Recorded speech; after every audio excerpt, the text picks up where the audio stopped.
Act 1 of the Tragedy of Romeo and Juliet by William Shakespeare. The Prologue. Enter Chorus. Chorus. Two households, both alike in dignity, in fair Verona where we lay our scene, from ancient grudge break to new mutiny, where civil blood makes civil hands unclean.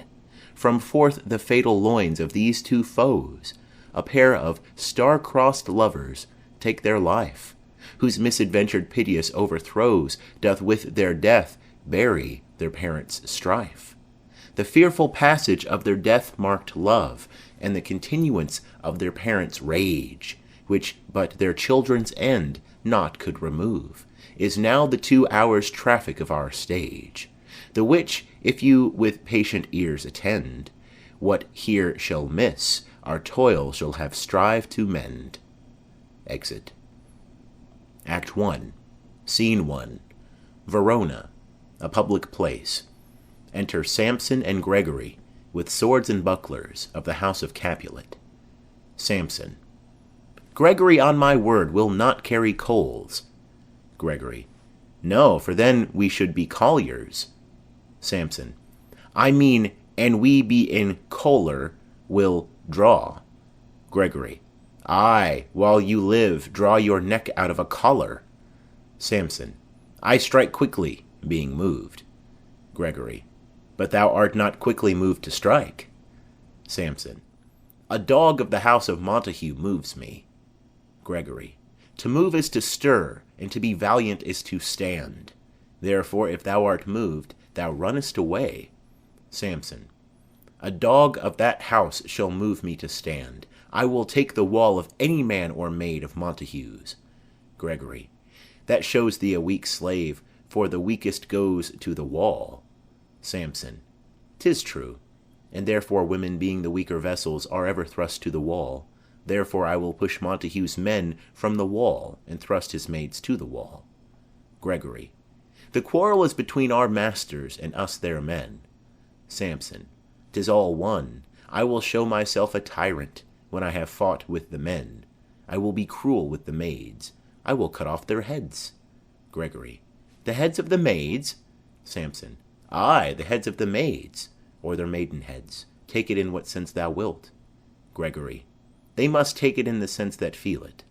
Samson. Me they shall feel while I am able to stand, and 'tis known I am a pretty piece of flesh. Gregory. 'Tis well thou art not fish. If thou hadst been poor John. Draw thy tool. Here comes 2 of the house of Montague's. Enter 2 other serving men, Abram and Balthazar. Samson. My naked weapon is out. Quarrel. I will back thee. Gregory. How? Turn thy back and run? Samson. Fear me not. Gregory. No, marry, I fear thee. Samson. Let us take the law of our sides. Let them begin. Gregory. I will frown as I pass by, and let them take it as they list. Samson. Nay, as they dare. I will bite my thumb at them, which is disgrace to them, if they bear it. Abram. Do you bite your thumb at us, sir? Samson. I do bite my thumb, sir. Abram. Do you bite your thumb at us, sir? Samson, aside to Gregory. Is the law of our side if I say I? Gregory, aside to Samson. No. Samson. No, sir, I do not bite my thumb at you, sir, but I bite my thumb, sir.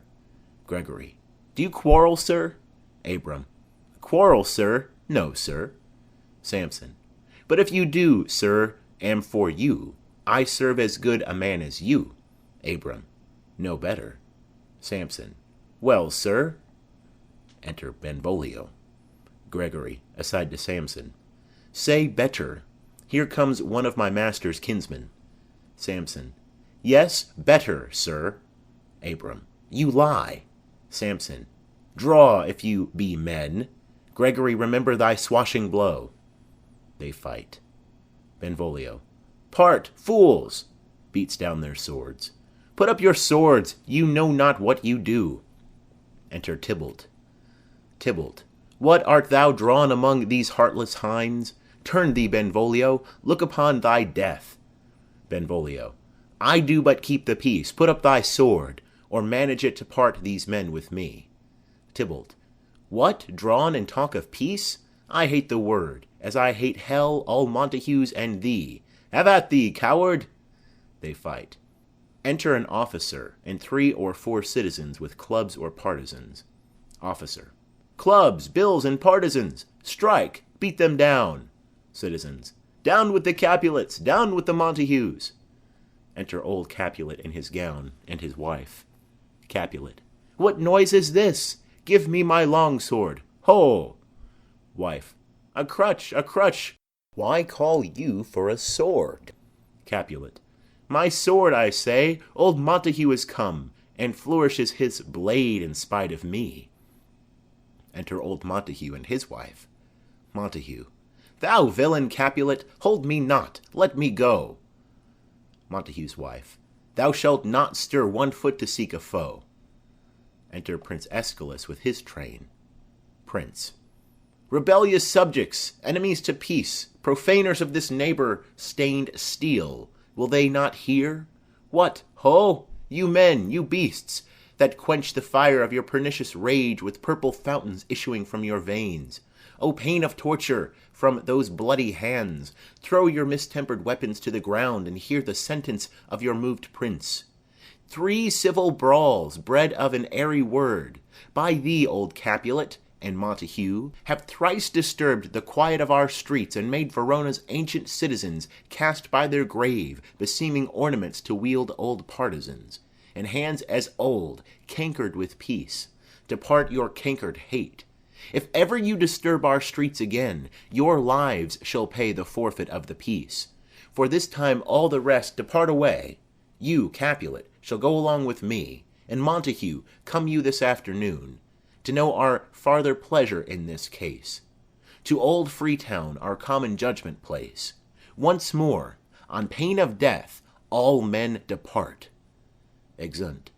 All but Montague, his wife, and Benvolio. Montague. Who set this ancient quarrel new abroach? Speak, nephew, were you by when it began? Benvolio. Here were the servants of your adversary, and yours, close fighting ere I did approach. I drew to part them. In the instant came the fiery Tybalt with his sword prepared, which, as he breathed defiance to my ears, he swung about his head, and cut the winds, who, nothing hurt withal, hissed him in scorn, while we were interchanging thrusts and blows, came more, and fought on part and part, till the prince came, who parted either part. Montague's wife. Oh, where is Romeo? Saw you him to-day? Right glad I am he was not at this fray. Benvolio. Madam, an hour before the worshipped sun peered forth the golden window of the east, a troubled mind drave me to walk abroad, where underneath the grove of sycamore that westward rooteth from the city's side, so early walking did I see your son. Towards him I made, but he was ware of me, and stole into the covert of the wood. I, measuring his affections by my own, which then most sought were most might not be found, being one too many by my weary self, pursued my humour, not pursuing his, and gladly shunned who gladly fled from me. Montague. Many a morning hath he there been seen, with tears augmenting the fresh morning's dew, adding to clouds more clouds with his deep sighs. But all so soon as the all-cheering sun should in the farthest east bean to draw the shady curtains from Aurora's bed, away from light steals home my heavy son, and private in his chamber pens himself, shut up his windows, locks fair daylight, and makes himself an artificial night. Black and portentous must this humour prove, unless good counsel may the cause remove. Benvolio. My noble uncle, do you know the cause? Montague. I neither know it nor can learn of him. Benvolio. Have you importuned him by any means? Montague. Both by myself and many other friend, but he, his own affection's counsellor, is to himself, I will not say how true, but to himself so secret and so close, so far from sounding and discovery, as is the bud bit with an envious worm, ere he can spread his sweet leaves to the air, or dedicate his beauty to the sun. Could we but learn from whence his sorrows grow, we would as willingly give cure as no. Enter Romeo. Benvolio. See, where he comes! So please you step aside, I'll know his grievance, or be much denied. Montague. I would thou wert so happy by thy stay to hear true shrift. Come, madam, let's away. Exeunt. Montague and wife. Benvolio. Good morrow, cousin. Romeo. Is the day so young? Benvolio. But new struck 9. Romeo. Ay me, sad hours seem long. Was that my father that went hence so fast? Benvolio. It was. What sadness lengthens Romeo's hours? Romeo. Not having that which having makes them short. Benvolio. In love? Romeo. Out. Benvolio. Of love? Romeo. Out of her favour where I am in love. Benvolio. Alas, that love, so gentle in his view, should be so tyrannous and rough in proof. Romeo. Alas, that love, whose view is muffled still, should without eyes see pathways to his will. Where shall we dine? O me, what fray was here? Yet tell me not, for I have heard it all. Here's much to do with hate, but more with love. Why then, O brawling love, O loving hate? O anything of nothing first create? O heavy lightness, serious vanity, misshapen chaos of well-seeming forms, feather of lead, bright smoke, cold fire, sick health, still waking sleep, that is not what it is, this love feel I, that feel no love in this. Dost thou not laugh? Benvolio. No, coz, I rather weep. Romeo. Good heart, at what? Benvolio. At thy good heart's oppression. Romeo. Why, such is love's transgression. Griefs of mine own lie heavy in my breast, which thou wilt propagate, to have it pressed with more of thine. This love that thou hast shown doth add more grief to much of mine own. Love is a smoke raised with the fume of sighs, being purged, a fire sparkling in lovers' eyes, being vexed, a sea nourished with lovers' tears. What is it else? A madness most discreet, a choking gall and a preserving sweet. Farewell, my coz. Benvolio. Soft! I will go along, and if you leave me so, you do me wrong. Romeo. Tut! I have lost myself. I am not here. This is not Romeo. He's some other where. Benvolio. Tell me in sadness, who is that you love? Romeo. What? Shall I groan and tell thee? Benvolio. Groan? Why, no. But sadly tell me who. Romeo. Bid a sick man in sadness make his will. Ah, word ill urged to one that is so ill. In sadness, cousin, I do love a woman. Benvolio. I aimed so near when I supposed you loved. Romeo. A right good markman, and she's fair I love. Benvolio. A right fair mark, fair coz, is soonest hit. Romeo. Well, in that hit you miss. She'll not be hit with Cupid's arrow. She hath Dian's wit, and, in strong proof of chastity, well armed, from love's weak childish bow she lives unharmed. She will not stay the siege of loving terms, nor bide the encounter of assailing eyes, nor ope her lap to saint-seducing gold. Oh, she's rich in beauty, only poor that, when she dies, with beauty dies her store. Benvolio. Then she hath sworn that she will still live chaste? Romeo. She hath, and in that sparing makes huge waste. For beauty, starved with her severity, cuts beauty off from all posterity. She is too fair, too wise, wisely too fair, to merit bliss by making me despair. She hath forth sworn to love, and in that vow do I live dead that live to tell it now. Benvolio. Be ruled by me. Forget to think of her. Romeo. Oh, teach me how I should forget to think. Benvolio. By giving liberty unto thine eyes. Examine other beauties. Romeo. 'Tis the way, to call hers exquisite.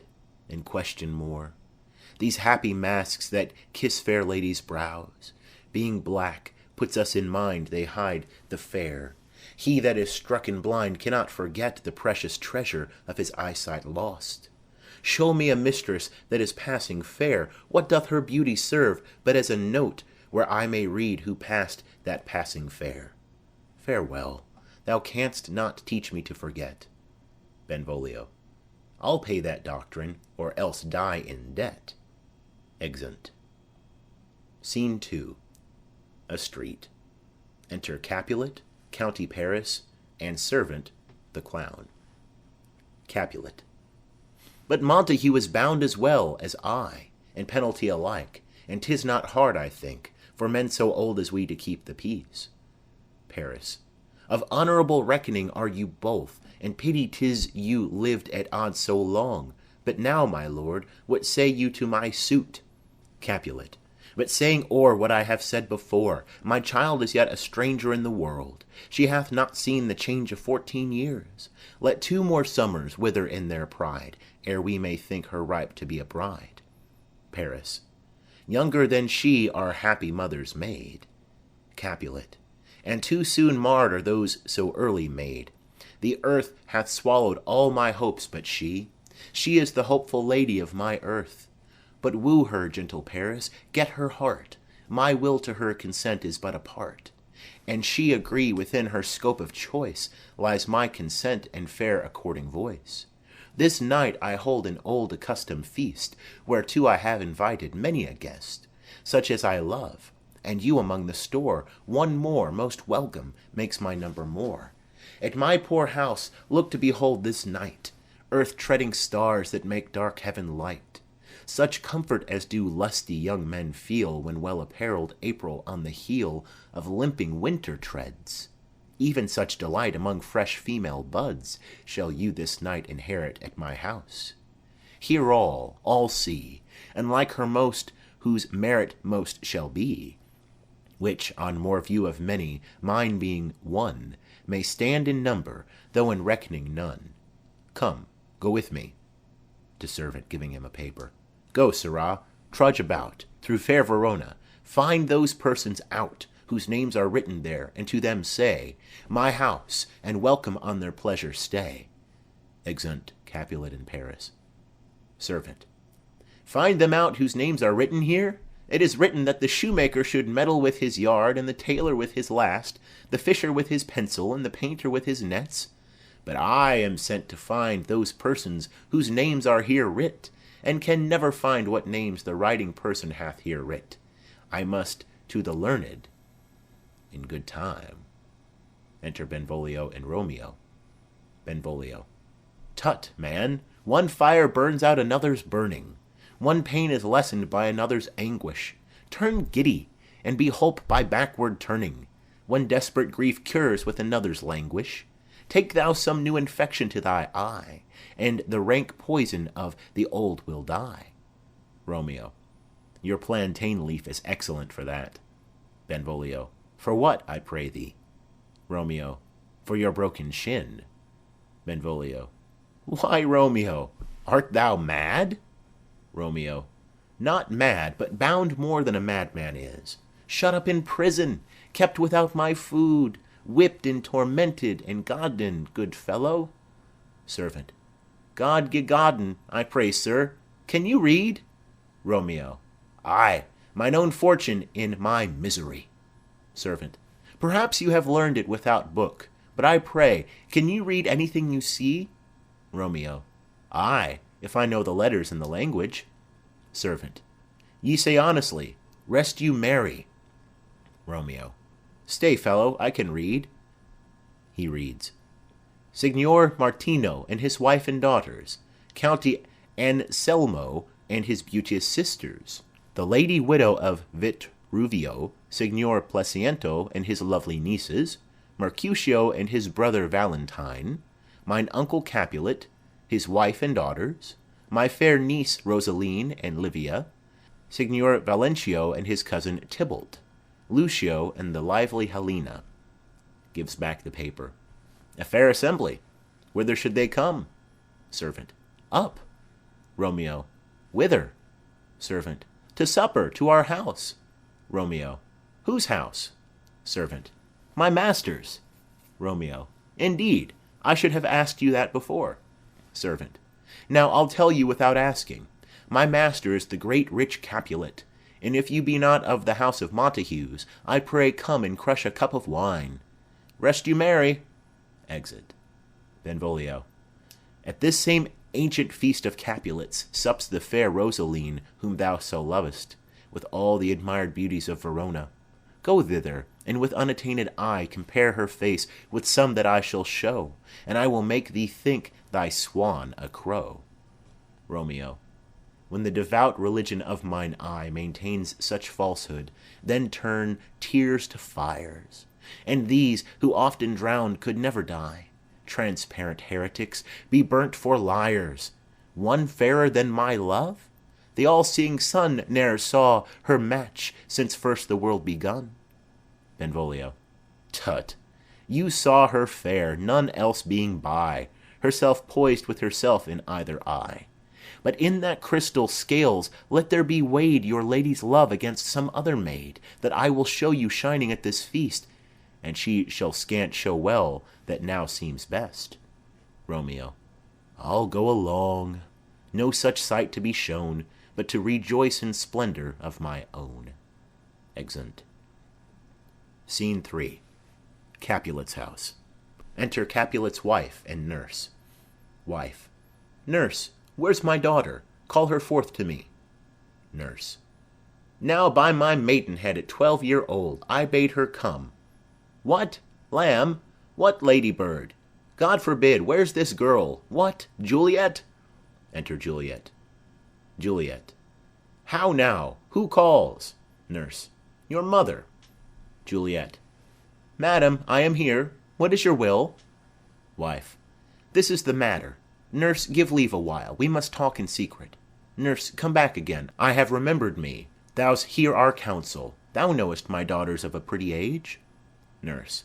Faith, I can tell her age unto an hour. Wife. She's not 14. Nurse. I'll lay 14 of my teeth, and yet to my teen be it spoken. I have but 4. She is not 14. How long is it now to Lamistide? Wife. A fortnight and odd days. Nurse.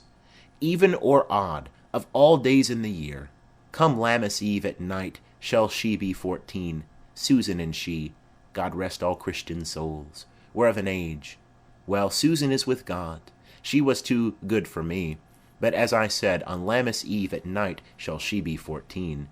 That shall she marry.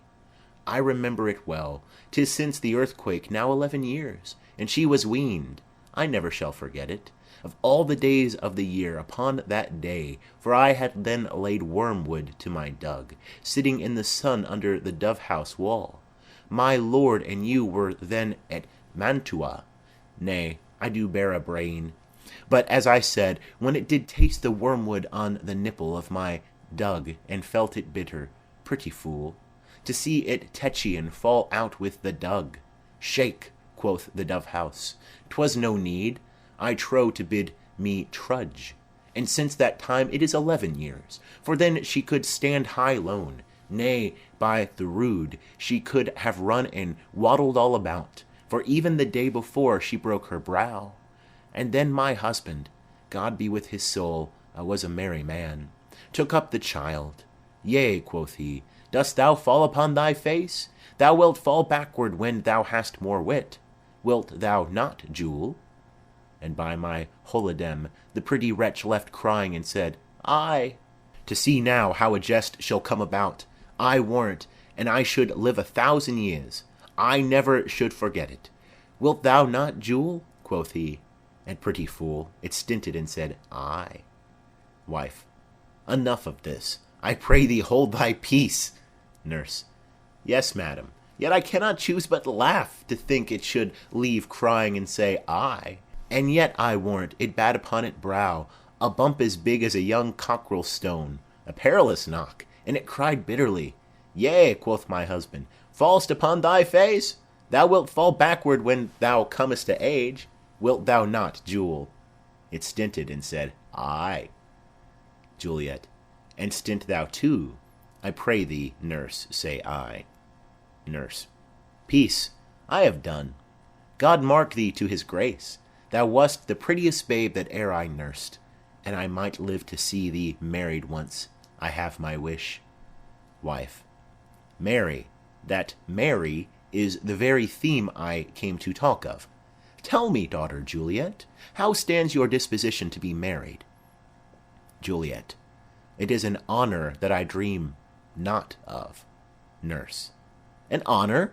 Were not I thine only nurse, I would say thou hadst sucked wisdom from thy teat. Wife. Well, think of marriage now. Younger than you, here in Verona, ladies of esteem are made already mothers. By my count, I was your mother much upon these years that you are now a maid. Thus, then, in brief, the valiant Paris seeks you for his love. Nurse. A man, young lady? Lady, such a man as all the world. Why, he's a man of wax. Wife. Verona's summer hath not such a flower. Nurse. Nay, he's a flower, in faith a very flower. Wife. What say you? Can you love the gentleman? This night you shall behold him at our feast. Read o'er the volume of young Paris's face, and find delight writ there with beauty's pen. Examine every married lineament, and see how one another lends content. And what obscured in this fair volume lies, find written in the margent of his eyes, this precious book of love, this unbound lover. To beautify him only lacks a cover. The fish lives in the sea, and 'tis much pride for fair without the fair within to hide.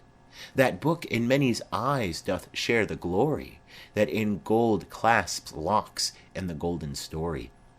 So shall you share all that he doth possess, by having him, making yourself no less. Nurse. No less? Nay, bigger. Women grow by men. Wife. Speak briefly. Can you like of Paris's love? Juliet.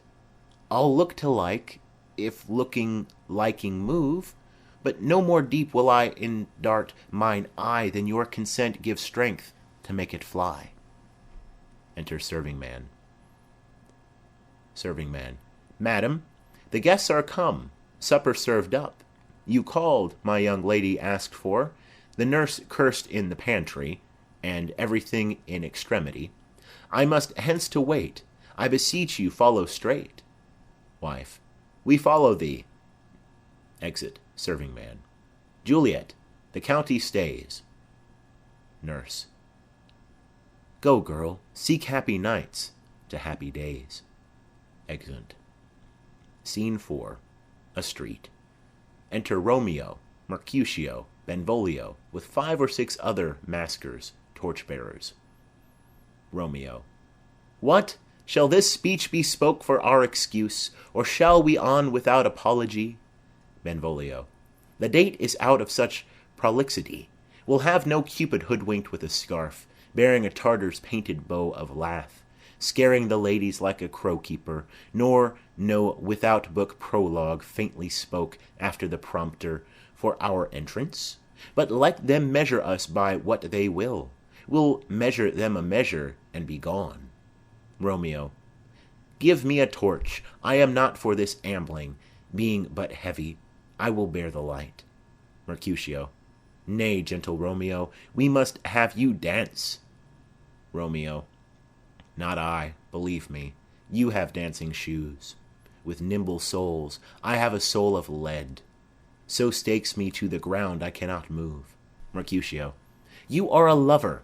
Borrow Cupid's wings and soar with them above a common bound. Romeo. I am too sore enpierced with his shaft to soar with his light feathers, and so bound I cannot bound a pitch above dull woe. Under love's heavy burthen do I sink. Mercutio. And to sink in it, should you burthen love, too great oppression for a tender thing.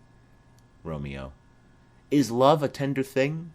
It is too rough, too rude, too boisterous, and it pricks like thorn. Mercutio.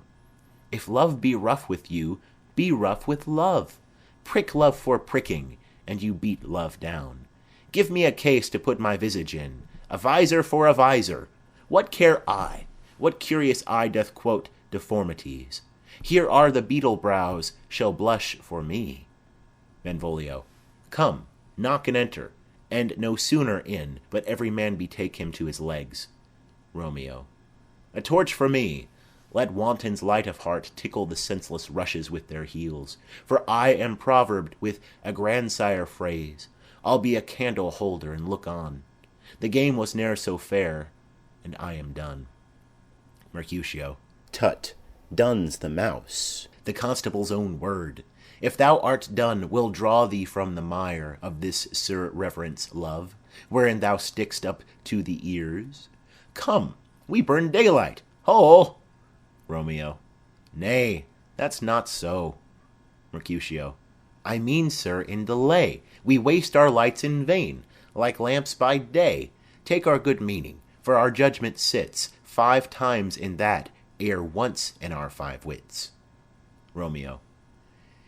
And we mean well in going to this mask, but 'tis no wit to go. Mercutio. Why, may one ask? Romeo. I dreamt a dream tonight.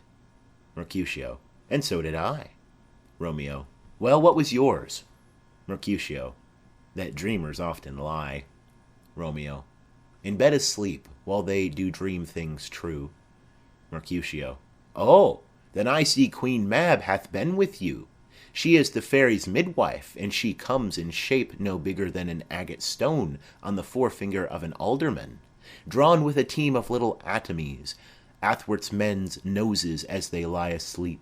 Her wagon spokes made of long spinners' legs, the cover of the wings of grasshoppers, her traces of the smallest spider's web, her collars of the moonshine's watery beams, her whip of cricket's bone, the lash of film, her wagoner a small grey-coated gnat, not half so big as a round little worm pricked from the lazy finger of a maid. Her chariot is an empty hazel-nut, made by the joiner squirrel or old grub, time out a mind the fairies' coachmakers. And in this state she gallops night by night through lovers' brains, and then they dream of love, or courtiers' knees that dream on kerseys straight, or lawyers' fingers who straight dream on fees, or ladies' lips who straight on kisses dream, which oft the angry Mab with blisters plagues, because their breaths with sweetmeats tainted are. Sometimes she gallops o'er a courtier's nose, and then dreams he of smelling out a suit. And sometime comes she with a tithe-pig's tail, tickling a parson's nose as a lies asleep. Then dreams he of another benefice. Sometimes she driveth o'er a soldier's neck. And then dreams he of cutting foreign throats, of breaches, ambuscados, Spanish blades, of healths 5 fathom deep. And then anon drums in his ear, at which he starts and wakes, and being thus frightened, swears a prayer or 2 and sleeps again. This is that very Mab that plats the manes of horses in the night, and bakes the elf-locks in foul sluttish hairs, which one untangled much misfortune bodes. This is the hag, when maids lie on their backs, that presses them and learns them first to bear, making them women of good carriage. This is she. Romeo. Peace, peace, Mercutio, peace. Thou talk'st of nothing. Mercutio. True, I talk of dreams, which are the children of an idle brain, begot of nothing but vain fantasy, which is as thin of substance as the air, and more inconstant than the wind, who woos even now the frozen bosoms of the north, and, being angered, puffs away from thence, turning his face to the dew-dropping south. Benvolio. This wind you talk of blows us from ourselves. Supper is done, and we shall come too late. Romeo. I fear too early, for my mind misgives some consequence. Yet hanging in the stars shall bitterly begin his fearful date with this night's revels, and expire the term of a despised life, closed in my breast, by some vile forfeit of untimely death. But he that hath the steerage of my course direct my sail. On, lusty gentlemen! Benvolio. Strike, drum! They march about the stage. Exeunt. Scene 5. Capulet's house. Serving men come forth with napkins. First Servant. Where's Potpan, that he helps not to take away? He shift a trencher, he scrape a trencher. Second Servant. When good manners shall lie all in one or two men's hands, and they unwashed too, 'tis a foul thing. First Servant. Away with the joined stools, remove the court cupboard, look to the plate. Good, thou, save me a piece of marchpane, and, as thou loves me, let the porter let in Susan Grindstone, and Nell, Anthony, and Potpan. Second Servant. Ay, boy, ready. First Servant. You are looked for and called for, asked for and sought for, in the great chamber. Third Servant. We cannot be here and there too. Cheerly, boys, be brisk a while, and the longer liver take all. Exeunt. Enter the maskers. Enter with servants. Capulet, his wife, Juliet, Tybalt, and all the guests and gentlewomen to the maskers. Capulet. Welcome, gentlemen. Ladies that have their toes unplagued with corns will have a bout with you. Aha, my mistresses, which of you all will now deny to dance? She that makes dainty, she, I'll swear, hath corns. Am I come near ye now? Welcome, gentlemen. I have seen the day that I have worn a visor and could tell a whispering tale in a fair lady's ear, such as would please. 'Tis gone, 'tis gone, 'tis gone. You are welcome, gentlemen. Come, musicians, play. A hall, give room, and foot it, girls. Music plays, and they dance. More light, you knaves, and turn the tables up, and quench the fire, the room is grown too hot. Ah, sirrah, this unlooked-for sport comes well. Nay, sit, good cousin Capulet, for you and I are past our dancing days. How long is it now since last yourself and I were in a mask? Second Capulet. By Our Lady 30 years. Capulet. What, man? 'Tis not so much, 'tis since the nuptial of Lucentio.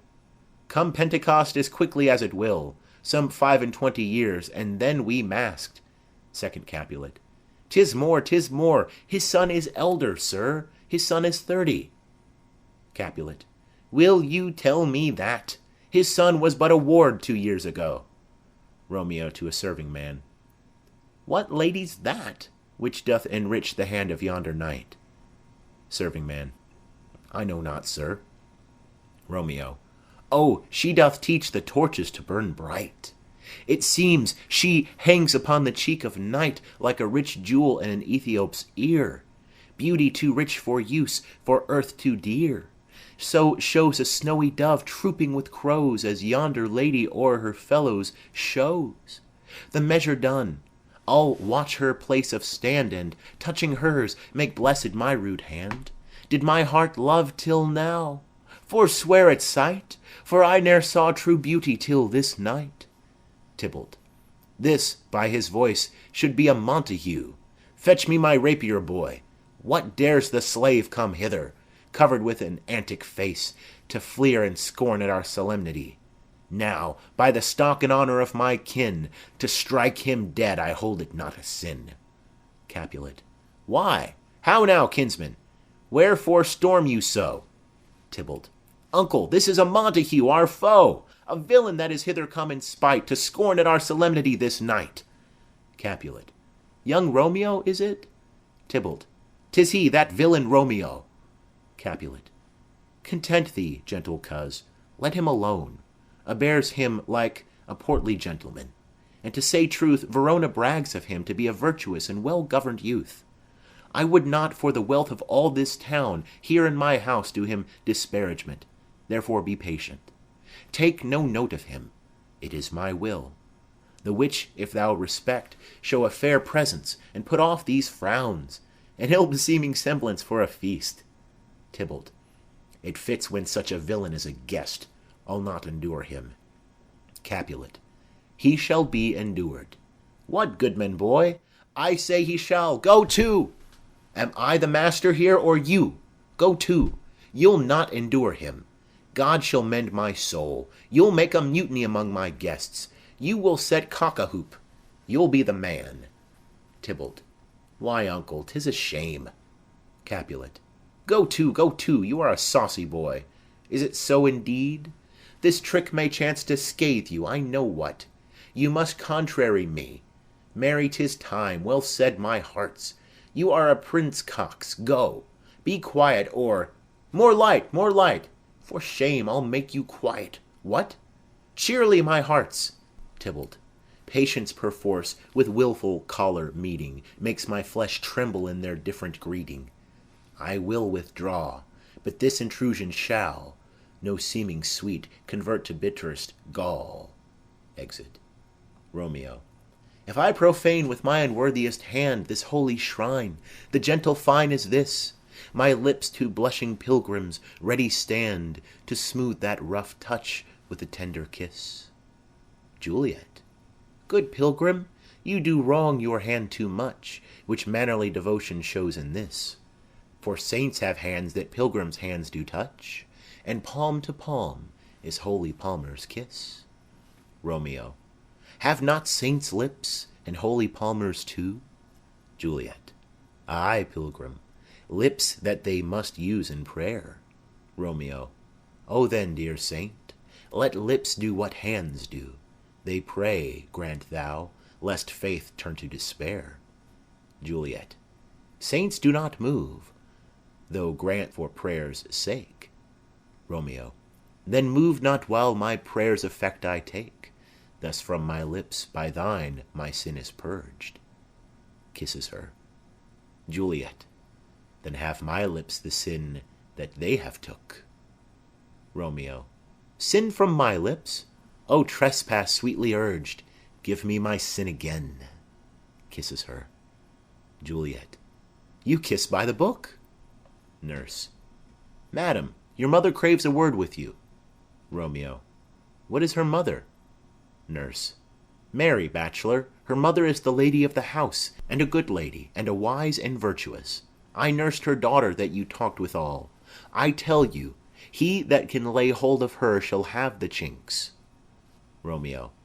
Is she a Capulet? Oh, dear account! My life is my foe's debt. Benvolio. Away, be gone, the sport is at the best. Romeo. Ay, so I fear, the more is my unrest. Capulet. Nay, gentlemen, prepare not to be gone. We have a trifling foolish banquet towards. Is it e'en so? Why then, I thank you all. I thank you, honest gentlemen. Good night. More torches here. Exeunt maskers. Come on, then, let's to bed. Ah, sirrah, by my fay, it waxes late. All to my rest. Exeunt. All but Juliet and nurse. Juliet. Come hither, nurse. What is yon gentleman? Nurse. The son and heir of old Tiberio. Juliet. What's he that now is going out of door? Nurse. Marry, that I think be young Petruchio. Juliet. What's he that follows there, that would not dance? Nurse. I know not. Juliet. Go ask his name, if he be married. My grave is like to be my wedding bed. Nurse. His name is Romeo, and a Montague, the only son of your great enemy. Juliet. My only love? Sprung from my only hate? Too early seen unknown, and known too late. Prodigious birth of love, it is to me that I must love a loathed enemy? Nurse. What's this? What's this? Juliet. A rhyme I learnt even now, of one I danced withal. One calls within. Juliet. Nurse. Anon, anon! Come, let's away. The strangers all are gone. Exeunt. End of Act 1.